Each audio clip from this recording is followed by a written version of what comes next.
નમસ્કાર વિદ્યાર્થી મિત્રો, આજે આપણે આયનીય દ્રાવણોની વાહકતાનું માપન વિશે અભ્યાસ કરીશું.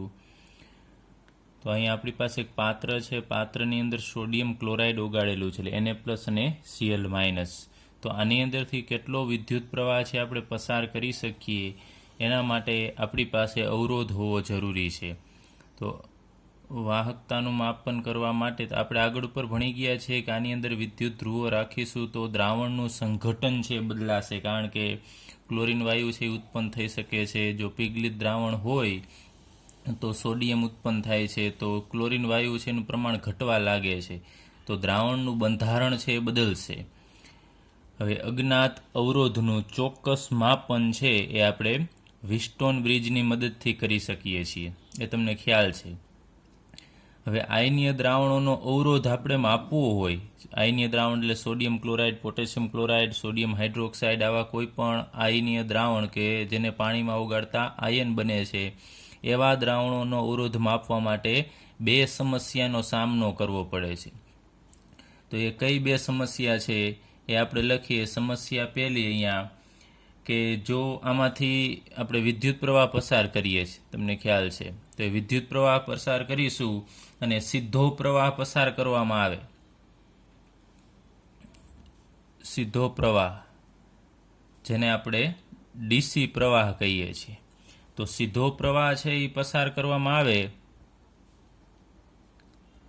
તો દ્રાવણનું સંઘટન બદલાય છે. તમને ખ્યાલ છે, લાંબો સમય સુધી પસાર કરશો એટલે અહીંયાથી આ Cl- છે એ ક્લોરીન વાયુમાં રૂપાંતર પામશે, તો ક્લોરીન આ દ્રાવણની અંદરથી નીકળતો જશે એટલે દ્રાવણનું સંઘટન, એટલે આપણે જે મોલ પ્રમાણ લીધું હતું એ પ્રમાણ જ બદલવા લાગશે, એટલે એનું સંઘટન છે એ બદલાય છે.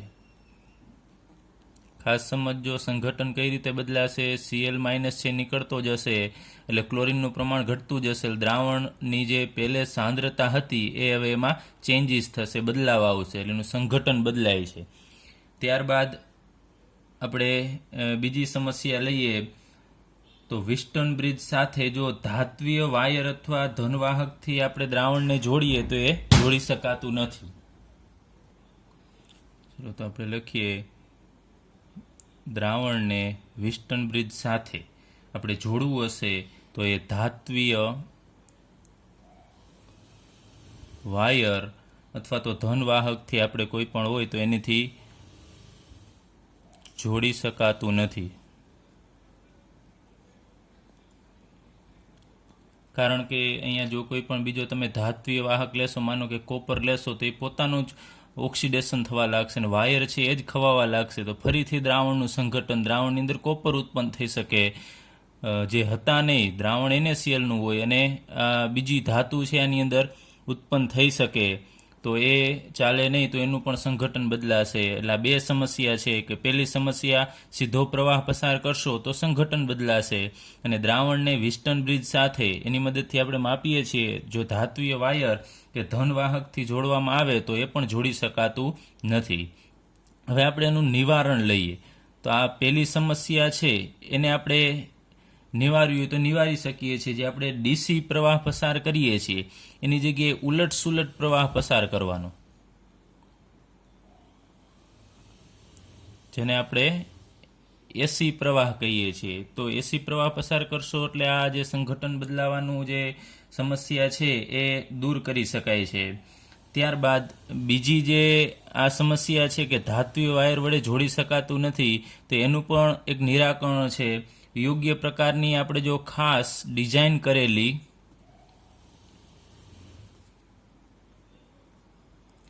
કરેલ વાહકતા કોષ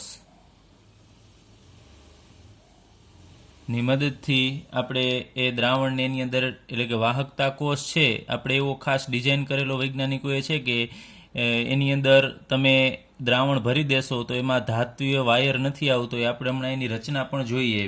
તો આ રીતે આપણે આ જે બે સમસ્યા હતી એ ડીસી પ્રવાહની જગ્યાએ આપણે ઉલટ સુલટ એટલે કે એસી પ્રવાહ છે એ વાપરી શકાય, અને ધાત્વીય વાયર ડાયરેક્ટ આની અંદર ડૂબાડવાની જગ્યાએ આપણે ખાસ ડિઝાઇન કરેલ વાહકતા કોષનો ઉપયોગ કરીએ તો આ જે સમસ્યા છે આપણે નિવારી શકીએ. ચલો અહીં આપણે બે વાહકતા કોષ દર્શાવેલા છે, એની ડિઝાઇન કેવી છે, ઘણા બધા વાહકતા કોષ છે, ઘણી બધી જુદી જુદી ડિઝાઇનમાં ઉપલબ્ધ છે. એમાં આપણે અહીંયા બે પ્રકારના વાહકતા કોષ દર્શાવેલા છે. અહીંયા તમે જુઓ છો કે એક આ પાત્ર છે, એ પાત્રની અંદર ઉપર અહીંયા એક માર્ગ રાખેલો છે જેની મદદથી આપણે દ્રાવણ છે અહીંયા આપણે એડ કરી શકીએ આ જગ્યાએથી. અને અહીંયા આ બે તમે જુઓ છો કે એક આવી પ્લેટ છે, આને આપણે વિદ્યુત ધ્રુવ કહેશું. આ બે પ્લેટ છે ને વિદ્યુત ધ્રુવ કહેવામાં આવે છે. તો આ પ્લેટિનમની છે, PT પ્લેટિનમ. પરંતુ આ પ્લેટિનમ છે એની ઉપર પ્લેટિનમ બ્લેકનો ભૂકો છે એ એડ કરી દેવામાં આવે છે, એનું એક લેયર બનાવવામાં આવે છે. આ પટ્ટીની ઉપર પ્લેટિનમ બ્લેક, એટલે આપણે એને કહેશું પ્લેટિનાઇઝ્ડ પ્લેટિનમ વિદ્યુત ધ્રુવ. પ્લેટિનાઇઝ્ડ પ્લેટિનમ એટલે કે અહીંયા પ્લેટિનમ છે એના ઉપર પ્લેટિનમ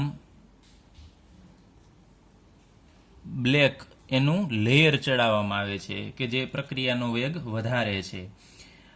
હવે આ બાજુ પણ એ જ છે પ્લેટિનાઇઝ્ડ પ્લેટિનમ.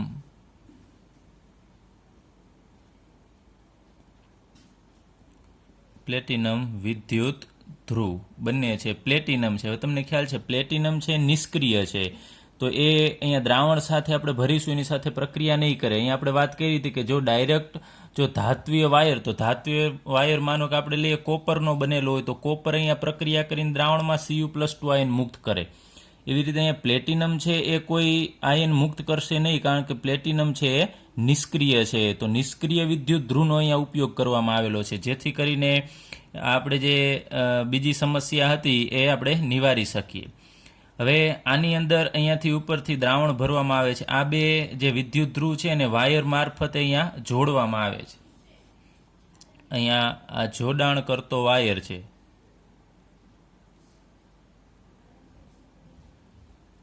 ચાલો એ જ આની અંદર બીજું દ્રાવણ ભરવામાં આવે છે. આ માનો કે આપણે આની અંદર કોઈ પણ જે NaClનું દ્રાવણ કે KClનું દ્રાવણ છે આની અંદર તમારે ભરી દેવાનું છે, અને એમાંથી એનો અવરોધ કેટલો છે આપણે માપી શકીએ. ત્યારબાદ આ બીજો વાહકતા કોષ છે એ પણ એ જ રીતે છે. ત્યાં બાજુમાં આ પણ પ્લેટિનાઇઝ્ડ પ્લેટિનમ જ છે,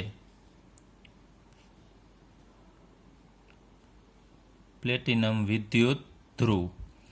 ચલો એમાં પણ આ બંધ સીલ પેક હશે, એટલે એ કોઈ વાયર અહીંયા જે છે એની સાથે કોઈ ટચ થશે નહીં. આની અંદર પછી દ્રાવણ ભરી દેવાનું છે આપણે. તો અહીંયા બે જુદા જુદા પ્રકારના આપણે વાહકતા કોષ લીધા છે. ફરીથી એક વખત આ બે પ્લેટિનાઇઝ્ડ પ્લેટિનમ વિદ્યુત ધ્રુવ છે એને વાયર મારફતે આપણે આગળ ઉપર બેટરી સાથે જોડી દેવાનું છે, અહીંયાથી દ્રાવણ ભરી દેવાનું છે. હવે અહીંયા જે આ બે વિદ્યુત ધ્રુવ છે એની વચ્ચેની લંબાઈ ને આપણે L કહેશું. આ લંબાઈ છે એ L છે આ બે વિદ્યુત ધ્રુવ વચ્ચેની. તો તમને કહેવામાં આવે કે આ બે વિદ્યુત ધ્રુવ વચ્ચે દ્રાવણ છે એની લંબાઈ કેટલી છે, તમે કહી શકશો L જેટલી, કારણ કે જેટલી વિદ્યુત ધ્રુવ છે એની વચ્ચેનું અંતર છે એટલું જ એ બેની વચ્ચે રહેલ દ્રાવણનું અંતર થશે.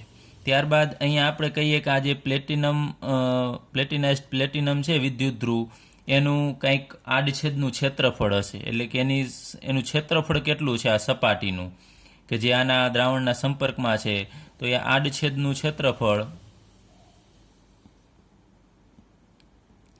આપણે A ગણીએ કે આડછેદનું ક્ષેત્રફળ છે એ બંને બાજુ એ સમાન છે, તો એ A થશે.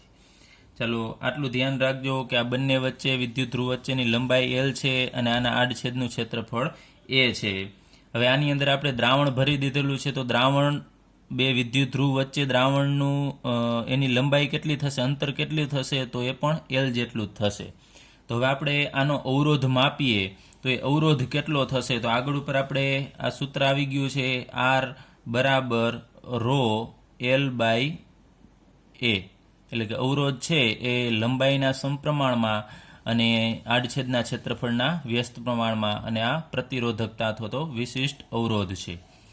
હવે અહીંયા આપણે આ ρ છે એની જગ્યાએ આપણે આગળ ઉપર ભણી ગયા છીએ કે K, એટલે આને આપણે કાપ્પા વાંચીએ છીએ, કાપ્પા બરાબર 1/ρ થશે.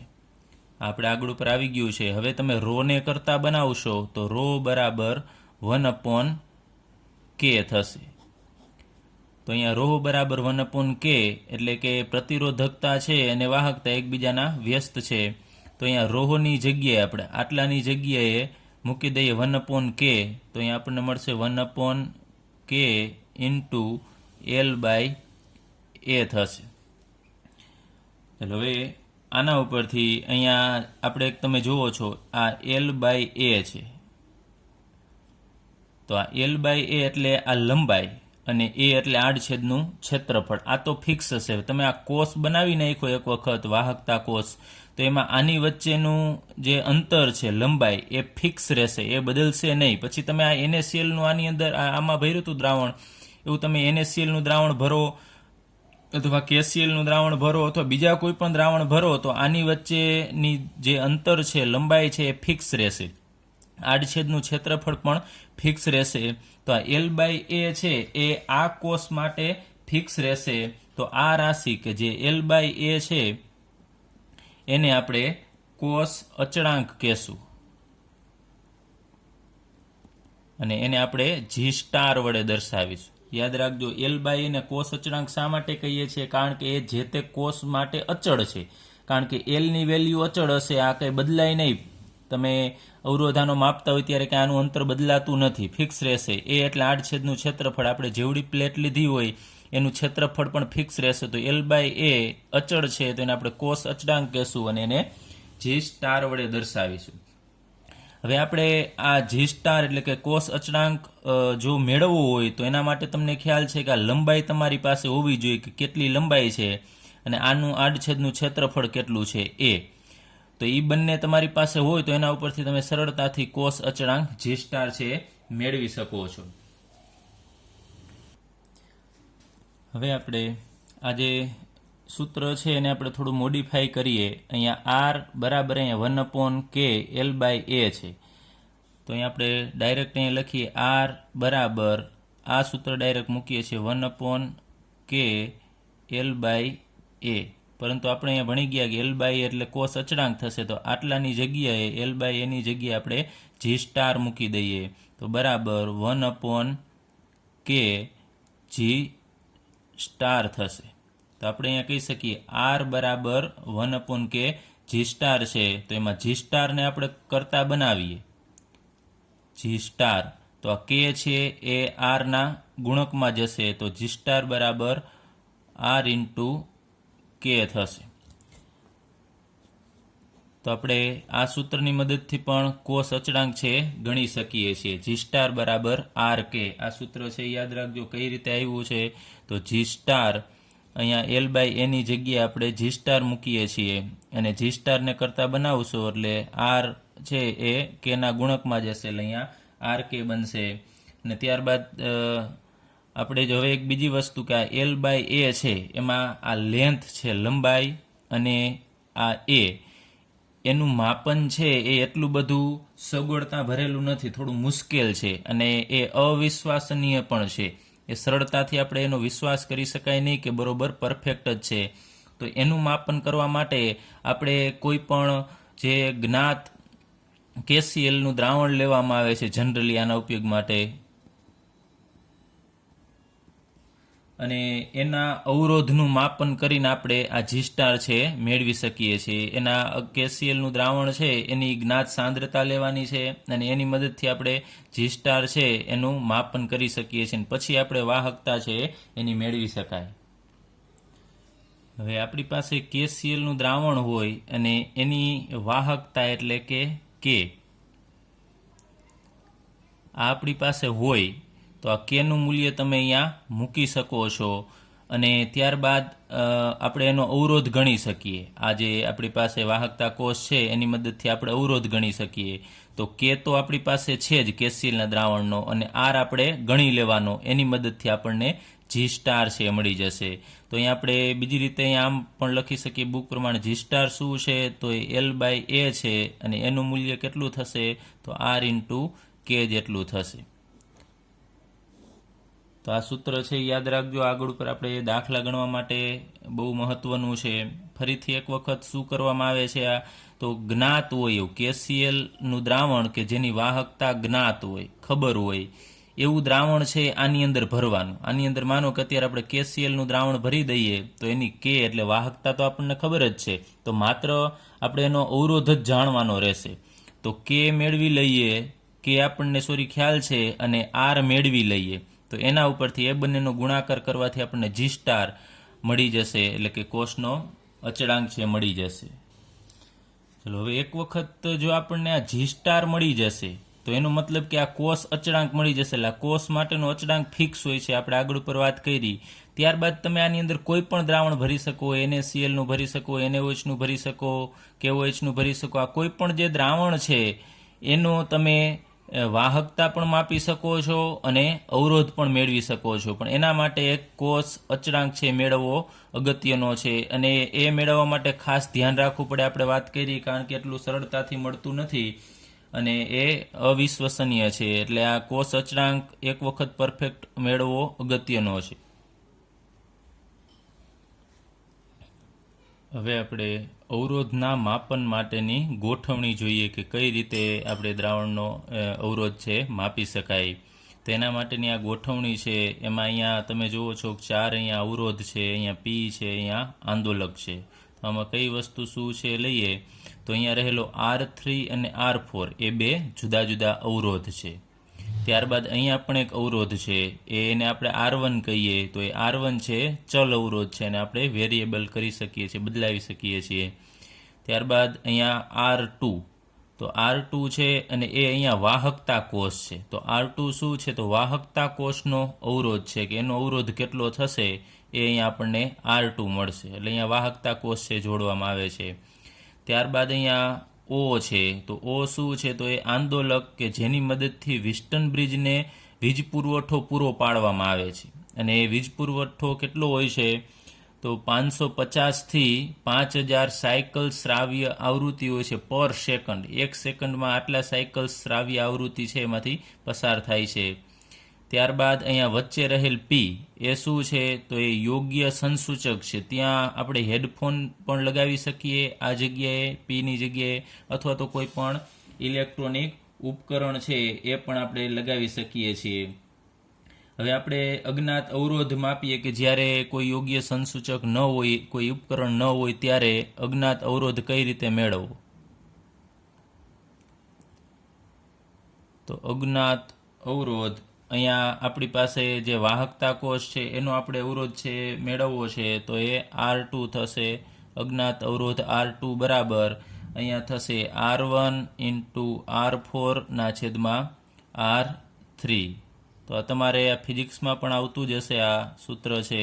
અજ્ઞાત અવરોધ R2 કેટલો થશે, તો R1 અને R4નો ગુણાકાર કરવાનો, છેદમાં આપણે R3 મૂકવાનો છે. તો આની મદદથી આપણે આ જે વાહકતા કોષ છે એનો અજ્ઞાત અવરોધ છે મેળવી શકીએ છીએ. હવે હાલના સમયમાં તો ઘણું બધું ઇઝી થઈ ગયું છે, બહુ ખૂબ જ ઓછો ખર્ચાળ હોય તેવા વાહકતા મીટર છે એ અત્યારે ઉપલબ્ધ છે બજારમાં. એવા અત્યારે માર્કેટમાં વાહકતા મીટર મળે છે કે જેની મદદથી આપણે દ્રાવણની વાહકતા અથવા તો અવરોધ છે એ મેળવી શકીએ છીએ, વાંચી શકીએ છીએ. હવે આપણને એક વખત જો આ દ્રાવણનો અવરોધ છે એ નક્કી થઈ જાય, અને બીજું આપણે આગળ ઉપર ભણી ગયા કે અહીંયા G સ્ટાર છે એ મળી જશે, તો આપણે એની વાહકતા છે મેળવી શકીએ છીએ. કારણ કે G સ્ટાર બરાબર RK છે, તો G સ્ટાર એટલે કોષ અચળાંક મળી જાય આપણને, અને અવરોધ મળી જાય, તો એના ઉપરથી આપણે દ્રાવણની વાહકતા છે મેળવી શકીએ છીએ. યાદ રાખજો, વાહકતા માટે બે જરૂરી છે, G સ્ટાર અને બીજું R. એ બંને મળશે તો આપણને K મળી જશે. ચલો હવે આપણે લઈએ કે એક જ દ્રાવકમાંથી બનાવેલા જો જુદા જુદા વિદ્યુત વિભાજ્યના જે દ્રાવણો હશે એનું એ જ તાપમાને વાહકતાના મૂલ્યો છે ને જુદા જુદા હોય છે. એક જ દ્રાવકમાંથી, માનો કે અહીંયા આપણે લઈએ એક પાત્ર છે, આની અંદર આપણે પાણી લીધું છે અને એની અંદર આપણે મીઠું નાખીએ NaCl. ત્યારબાદ એવું જ બીજું દ્રાવણ લઈએ કે એમાં પાણી જ લેવાનું છે અને એની અંદર આપણે KCl એડ કરીએ. તો અહીંયા દ્રાવક તમે જુઓ છો કે એક જ છે, એટલે એક જ દ્રાવકમાંથી બનાવેલ જુદા જુદા વિદ્યુત વિભાજ્ય. તો અહીંયા વિદ્યુત વિભાજ્ય અલગ અલગ છે. અહીંયા NaCl વિદ્યુત વિભાજ્ય છે ને અહીંયા KCl વિદ્યુત વિભાજ્ય છે. એ આપેલ તાપમાન, માનો કે અહીંયા 298 કેલ્વિન તાપમાન છે અને અહીંયા પણ તાપમાન 298 કેલ્વિન તાપમાન છે, તો બંનેના વાહકતાના મૂલ્ય K છે એ બંનેના જુદા જુદા હશે, સમાન હશે નહીં. ભલે એક જ દ્રાવક છે પણ વિદ્યુત વિભાજ્ય અલગ અલગ છે અહીંયા, એટલે એના વાહકતાના મૂલ્યો જુદા જુદા પડે છે. તો શા માટે જુદા જુદા પડે છે? એનો આધાર અમુક પરિબળ ઉપર છે. તો એ આધાર લઈએ તો આયનોના ભાર, એટલે કે આયન ઉપર કેટલો વીજભાર છે. અહીંયા આપણે લઈએ કે Na પ્લસ હશે અને અહીંયા K પ્લસ, તો બંને ઉપર પ્લસ છે, પણ માનો કે કેલ્શિયમ હશે તો Na પ્લસ અને માનો કે Ca2 પ્લસ, તો બંને ઉપર ભાર છે જુદો જુદો છે, એના ઉપર રહેશે. આ ઉપરાંત એ આયનોના કદ ઉપર પણ આધાર રાખશે. જેમ કે અહીંયા આપણે કીધું Na પ્લસનું કદ નાનું છે અને K પ્લસ છે એનું કદ મોટું હોય છે, તો એ કદ ઉપર પણ આધાર રાખશે વાહકતા. ત્યારબાદ આયનની સાંદ્રતા, અહીંયા તમે કેટલો જથ્થો એડ કરેલો છે, NaCl ખૂબ ઓછું છે કે વધારે લીધું છે, વધુ હશે તો વધુ આયનો હશે, તો એ મુજબ એની વાહકતા થશે.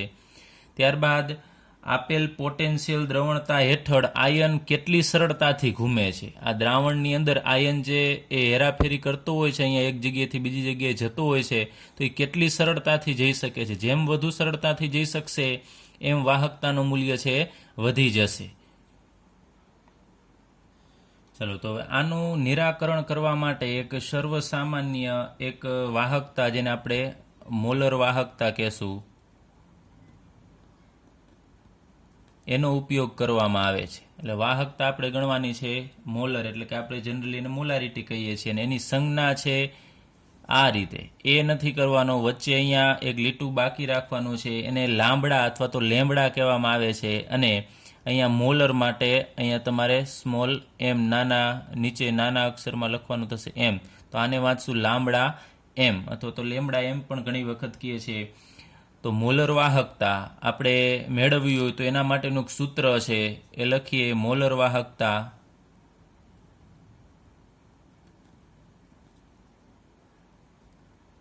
લેમડા m બરાબર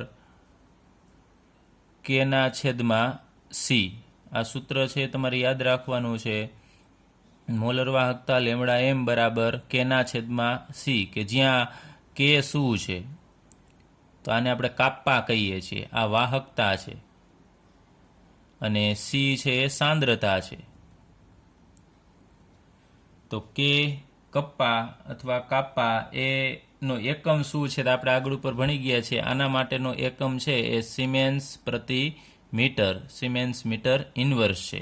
અને સાંદ્રતા આપણે આગળ ઉપર ભણી ગયા છે મોલ પ્રતિ લીટર, પરંતુ અહીંયા SI એકમમાં લીટર ભણી ગયા છે, લીટર SI એકમ નથી, એટલે આપણે SI એકમ કદનો લેશું મોલ પ્રતિ લીટર. હવે લીટરની જગ્યાએ આપણે મીટર ક્યુબનો ઉપયોગ કરીશું, મીટર ક્યુબ, કારણ કે કદ માટેનો એકમ છે એ મીટર ક્યુબ છે. તો મોલ પ્રતિ લીટરની જગ્યાએ મીટર -3 લખીશું. એટલે વાહકતા કે સિમેન્સ મીટર ઇન્વર્સમાં અને સાંદ્રતા મોલ પ્રતિ મીટર ક્યુબમાં લેવાની થશે. તો હવે લેમડા એમનો એકમ શું થાય એ આપણે ગણીએ. તો અહીંયા લેમડા એમ બરાબર એનો એકમ ગણીએ છીએ, તો કેની જગ્યાએ આપણે મૂકીએ સિમેન્સ. હવે સિમેન્સ પ્રતિ મીટર છે, તો અહીંયા આપણે છેદમાં આમ લખી નાખું છું ડાયરેક્ટ, સિમેન્સના છેદમાં મીટર એમ, અને સી એટલે સાંદ્રતા. તો સાંદ્રતા છે એ છેદમાં જ છે, તો અહીંયા આપણે લખીએ મોલ, અને એના છેદમાં એમ ક્યુબ આવશે. એ છેદનો છેદ છે એ અંશમાં જશે, કેમ કે અહીંયા પ્રતિ લખશો તો એ એમ ક્યુબ છે એ ઉપર જશે, તો આપણે ડાયરેક્ટ ઉપર લખી નાખીએ ઇન્ટુ એમ ક્યુબ.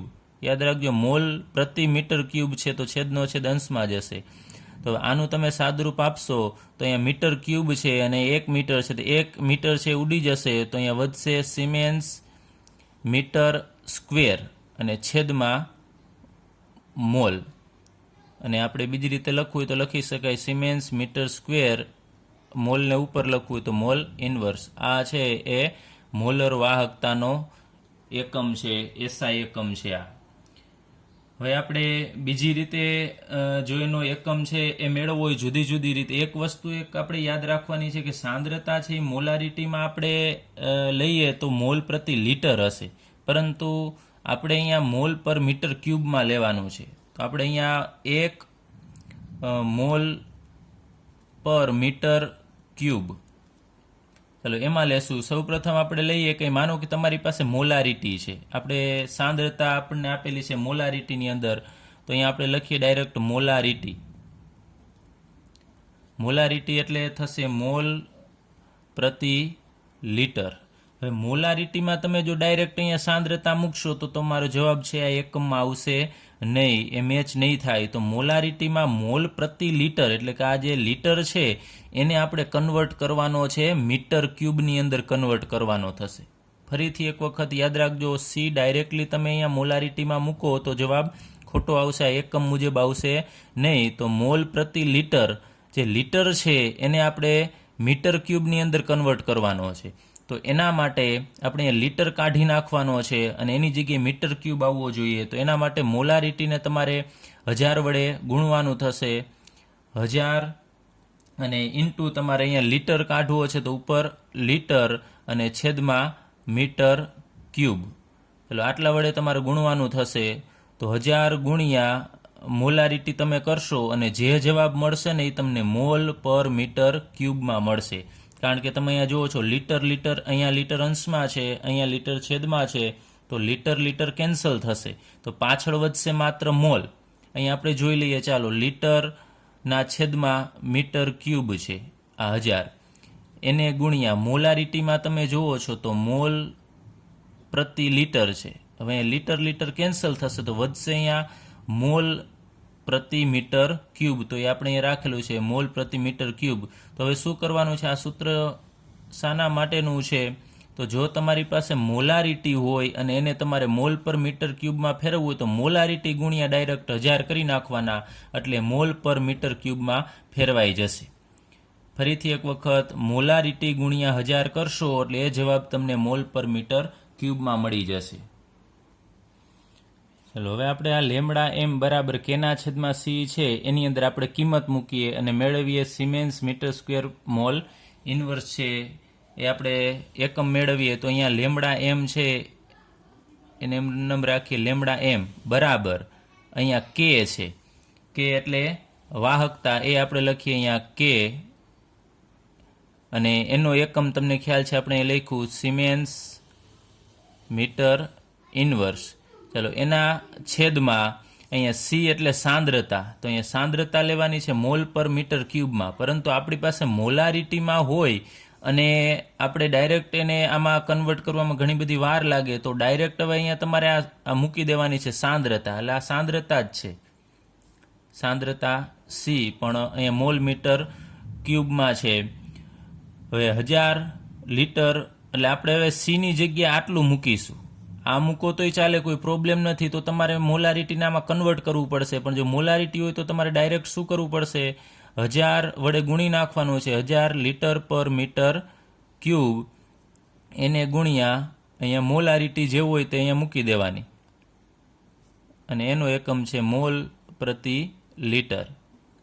ચાલો હવે તમે આ બધું ઉડાડશો તો તમને ખ્યાલ છે અહીંયા લીટર લીટર છે ઉડી જશે.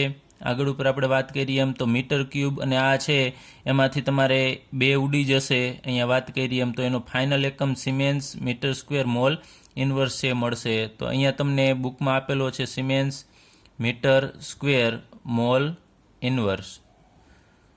ચલો આ એકમ મળશે. હવે તમારે યાદ રાખવાનું છે કે આ તમને દાખલો ગણવાનું કે એક મોલર વાહકતા ગણો, અને વાહકતા કે છે એ તમને સિમેન્સ મીટર ઇન્વર્સમાં આપેલી હોય તમારે ડાયરેક્ટલી મોલારિટી ગુણ્યા 1000 કરી નાખવાના છે. આ તો બધા એકમ છે તમને સમજાવવા માટે કઈ રીતે આ એકમ આવ્યો છે, પરંતુ ડાયરેક્ટલી જો તમને દાખલો ગણવાનું કહે અને કે એ જો તમને આપેલો હોય સિમેન્સ મીટર ઇન્વર્સમાં, એટલે કે વાહકતા, કે એટલે વાહકતા, જો વાહકતાનું મૂલ્ય તમને સિમેન્સ મીટર સ્ક્વેરમાં હોય અને લેમડા એમ ગણવાનું કહે તો ડાયરેક્ટ તમે શોર્ટમાં આ રીતે લખી શકો કે ના છેદમાં 1000 ગુણ્યા મોલારિટી. તમે શોર્ટ સૂત્ર એટલે ડાયરેક્ટલી તમને હવે અહીંયા મીટર છે તો લેમડા એમનો એકમ કયો આવશે તો મીટર વાળો આવશે એટલે અહીંયા લેમડા એમનો એકમ આપણે યાદ રાખવો પડશે siemens metre square mole inverse અથવા તમે આ બધું લખશો તો તમે કેન્સલ કરી અને આ બધું કેટલું ઉડે છે ઉડાડીને તમે આ એકમ મેળવી શકો છો પણ દાખલો ગણવા માટે યાદ રાખજો જો વાહકતા તમને સિમેન્સ મીટર ઇનવર્સમાં આપેલી હોય તો ડાયરેક્ટ ઉપર વાહકતા મૂકવાની છેદમાં 1000 ગુણ્યા મોલારિટી કરવાનું છે હવે બીજું આપણે અહીંયા મીટર છે એની જગ્યાએ આપણે એક નાનો એકમ તમને ખ્યાલ છે સેન્ટીમીટર છે તો સેન્ટીમીટર છે એ આપણે અહીંયા મૂકવું હોય તો એના માટેનું સૂત્ર છે lambda m siemens centimetre square mole inverse તો એ તમારે મીટરની જગ્યાએ સેન્ટીમીટર મૂકવા માટે તમારે ગણતરી કરવી પડશે ને એ ગણતરી કર્યા પછી તમને ફાઇનલ છે એ સૂત્ર આપેલું છે કે સિમેન્સ અહીંયા સેન્ટીમીટર ઇનવર્સમાં લેવાનું થાય તમારે જો અહીંયા આપેલું મીટરમાં ન આપેલું હોય સેન્ટીમીટરમાં હોય તો એ લેવું પડશે ગુણ્યા તમારે અહીંયા 1000 પછી સેન્ટીમીટર ક્યુબ પર લીટર એના છેદમાં થશે માત્ર મોલારિટી ને એ મોલ પ્રતિ લીટરમાં તો આની મદદથી તમે જુઓ છો કે અહીંયા લીટર છે એ કેન્સલ થશે અહીંયા 1 મીટર ઇન્વર્સ છે અહીંયા આ 3 છે એટલે એ કેન્સલ થશે એટલે અહીંયા 2 જ સેન્ટીમીટર વધશે અને એક પાછળ મોલ વધશે અને સિમેન્સ વધશે તો આની જો અહીંયા કે છે એ તમે સેન્ટીમીટરમાં મૂકશો તો જવાબ છે એ સેન્ટીમીટરમાં આવશે હવે અહીંયા બીજું લખીએ કે જો ક્યારે આ સૂત્રનો ઉપયોગ કરવાનો તો જો વાહકતા છે કે એ સિમેન્સ સેન્ટીમીટર ઇનવર્સમાં આપેલી હોય ત્યારે આ સૂત્રનો ઉપયોગ કરવાનો થશે તમારે તો ડાયરેક્ટલી શોર્ટમાં સૂત્ર લખવું હોય તો લેમ્બડા એમ બરાબર કે ગુણ્યા 1000 ના છેદમાં મોલારિટી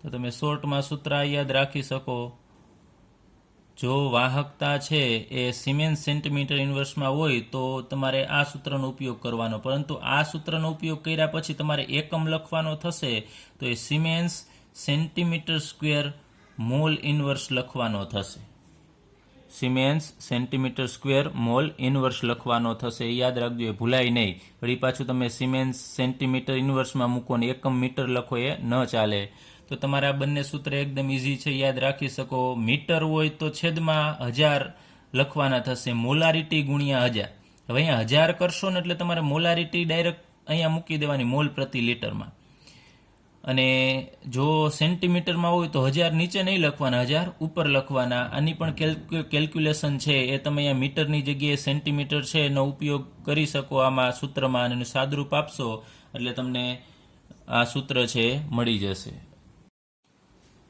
હવે આ લેમ્બડા એમના જે આપણે બે એકમ ભણી ગયા મીટર સ્ક્વેર વાળો અને સેન્ટીમીટર સ્ક્વેર વાળો એ એકબીજામાં વેરિયેબલ છે અને આપણે એકબીજામાં કન્વર્ટ કરી શકીએ તો એના માટે આપણે લખીએ 1 સિમેન્સ મીટર સ્ક્વેર પ્રતિ મોલ હોય અને એને આપણે સેન્ટીમીટરમાં કન્વર્ટ કરવો છે તો શું થશે તો ખ્યાલ છે તમને કે ખાલી માનો કે આપણી પાસે 1 મીટર હોય તો 1 મીટર બરાબર 100 સેન્ટીમીટર થશે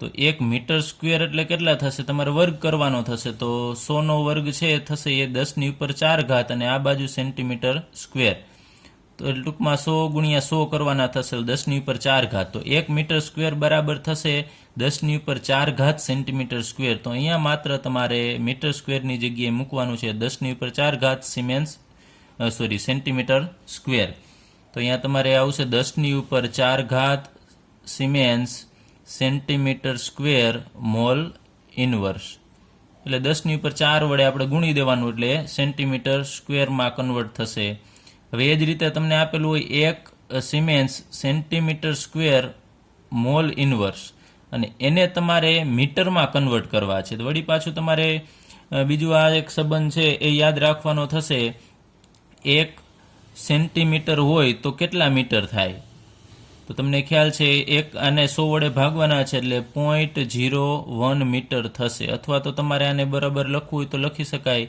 અહીંયા બરાબર 10⁻, ચાલો અહીંયા લખીએ 10⁻²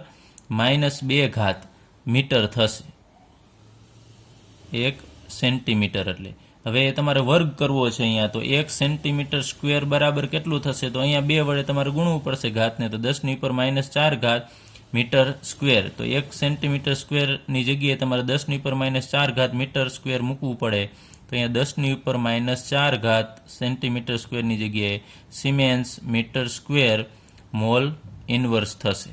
તો આ બંને સંબંધ છે યાદ રાખજો. તમે માનો કે તમે આ સૂત્રની મદદથી વાહકતા તમને સિમેન્સ સેન્ટીમીટરમાં આપેલી હોય અને તમે જવાબ મેળવેલો હોય તો આ તમને મળશે આ એકમમાં અને તમને માગેલું હોય મીટરમાં તો તમારે ફરીથી આ સંબંધ ઉપરથી તમારે એને મીટરમાં કન્વર્ટ કરવો પડે.